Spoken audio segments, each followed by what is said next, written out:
Grabe naman talaga ang pasok ng Monday natin ngayon, October 20. So ang usapan lang namin ni sir, green gas lang daw yung bibili niya. Green gas na color white, tsaka bibis na 0.25. Yan na, 0.20, dalawang pack. Ito lang dapat bibili ni sir. Tapos nagtanong bigla sa akin ng Glock. Grabe naman, no? Then, syempre, inoperan ko siya yung medyo mura-mura, medyo affordable na brand, affordable na price. So, yan, inoperan ko siya ng Glock 18. Package niya, syempre, may kasamang 2,000 pieces na bibis. Then, may kasamang green gas. So, ito yung pinaka-unit ni sir, Glock 18, easy ang brand. Solid na solid yan, no? Itetest pair natin yan, maya-maya ipapakita ko lang din. Ganda, oh, napaka-solid naman talaga ng Monday natin. Yan, oh, maraming salamat Sir Francisco ng Imus Cavite. Solid na solid talaga. Maraming salamat sir. Shoutout sa iyo, ha. Then, ito pa yung isang unit niya sir, M1911. Syempre, ang package niya, may kasama ulit na green gas. Then, 2,000 pieces na BBs. So, with pre-hard case na yan, ha, pagka double bell, syempre. Yan, oh. Solid na solid naman to, napakaganda naman ito. Itatest pair ko rin to after. Yun, no? M1911 natin, solid na solid yan, no? May safety lock pa yan. So, test pair na natin to. Kuha lang ako ng gas tsaka BBs. So, ito lahat ng total na in-order ni sir, napakarami, oh. Lalamove lang to. So, kunin natin to. Unahin natin yung M1911 natin.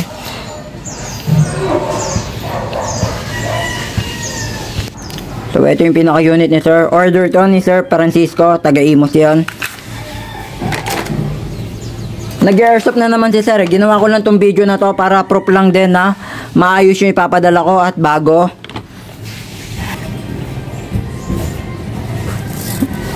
Yan. Sa tingin ko, hindi ko na kailangan turuan si sir paano nga ba gumamit nito. Yan. Nag-airsoft na naman yun, eh. May airsoft na siya. Bumili lang talaga siya sa akin. Nagulat ako. Green gas lang usapan namin, eh. Bigla ba naman napabili ng airsoft bigla si sir. So yan, nakargaan ko na ng BBs. Sa ilalim lang, ha. Ibababa nyo lang yung spring. Hindi dito ang paglagay ng BBs. Dito, ibababa nyo yan. So, ito yung inlet. Yan, oh. Kita naman, di ba? Kakargaan lang natin yan. Ito yung green gas natin. So, 5 to 10 seconds lang. Pwede na. Kahit 5 seconds lang. 1, 2.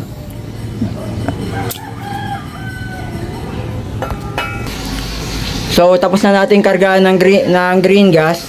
Then, meron na rin BBs. Try na lang natin doon. Test pair lang natin. M1911 double bell brand.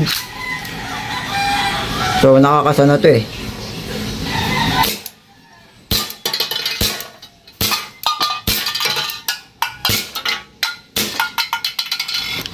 So, wala nang bala. Pagka wala nang bala, nagkakak siya. Then, press mo lang yan para bumalik. So, solid na solid. M1911 natin. Sunod naman natin testingan is yung Glock 18 ni sir. Dual mode yan, ha. Full auto, semi-auto. Ang semi-auto, then, yan, pagka nakataas yan. Pagka nakataas, yan. Semi-auto yan. Ibig sabihin nun, single fire. Yan. Then, ito naman yung full auto. Pag nakababa, yun yung rat-rat. Yung iba, rapid fire. Yan. Yung iba, rat-rat yung tawag dyan. So, kargaan natin ng green gas, then BBs. Test pair natin to before balutin para ipadala kay sir. So, ako, pagka nagkakarga ako ng green gas, yan, tinatanggal ko yan, sa mga Glock. Tinatanggal ko yung takip para mas madali ako magkarga. Yun yung inlet, ha. Yan yung inlet, nasa ilalim. Diyan na i-connect natin yung green gas. So, ito yung green gas natin. So, ito yung inlet, ha. Padiretso lang dapat magkarga, mga sir. Alam naman ni Sir Francisco yun, eh. Nag-airsoft naman siya, kaya pinakita ko lang din to para din may proof na okay yung ipapadala ko at maayos yung unit. So, karga lang tayo, 5 to 10 seconds. So, yung goods na yan, mga sir. So, saglit ko lang siya kinarga ng green gas. Test pair lang namin din to, eh. Kaya, tapos nagmamadali rin ako. Ipapalalamog ko na rin to, taga-Imus yung may-ari na ito. Then, balik na natin yung takip. So, yun. Di pa pala nakakarga ng BBs. So yan, tulad ng sabi ko, ibababa nyo yung spring ha. Hindi dito yung paglagay ng bala, dito sa ilalim. Yan ang tamang paglagay.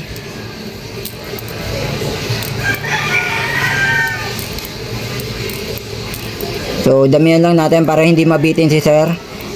Yan, para pag pinanood nyo to.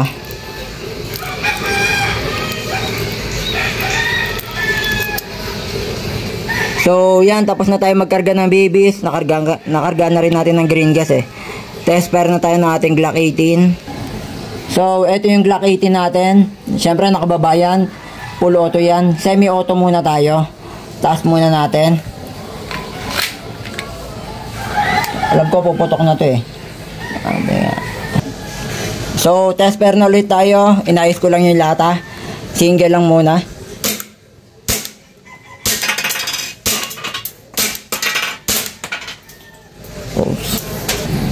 So check natin, kita nyo naman, di ba? Bumaon yung iba, bumutas.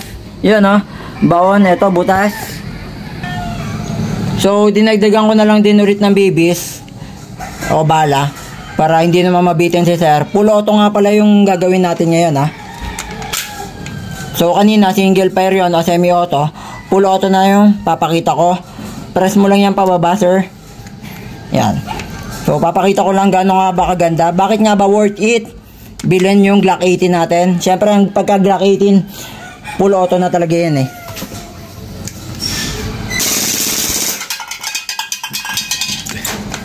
So diba, swabing swabe, napaka solid nito. Maraming salamat Sir Francisco ng Imus Cavite. So press mo lang ulit yan para bumalik sa dati. So na pick up na ng Lalamove Rider. Pa Imus na yan ha.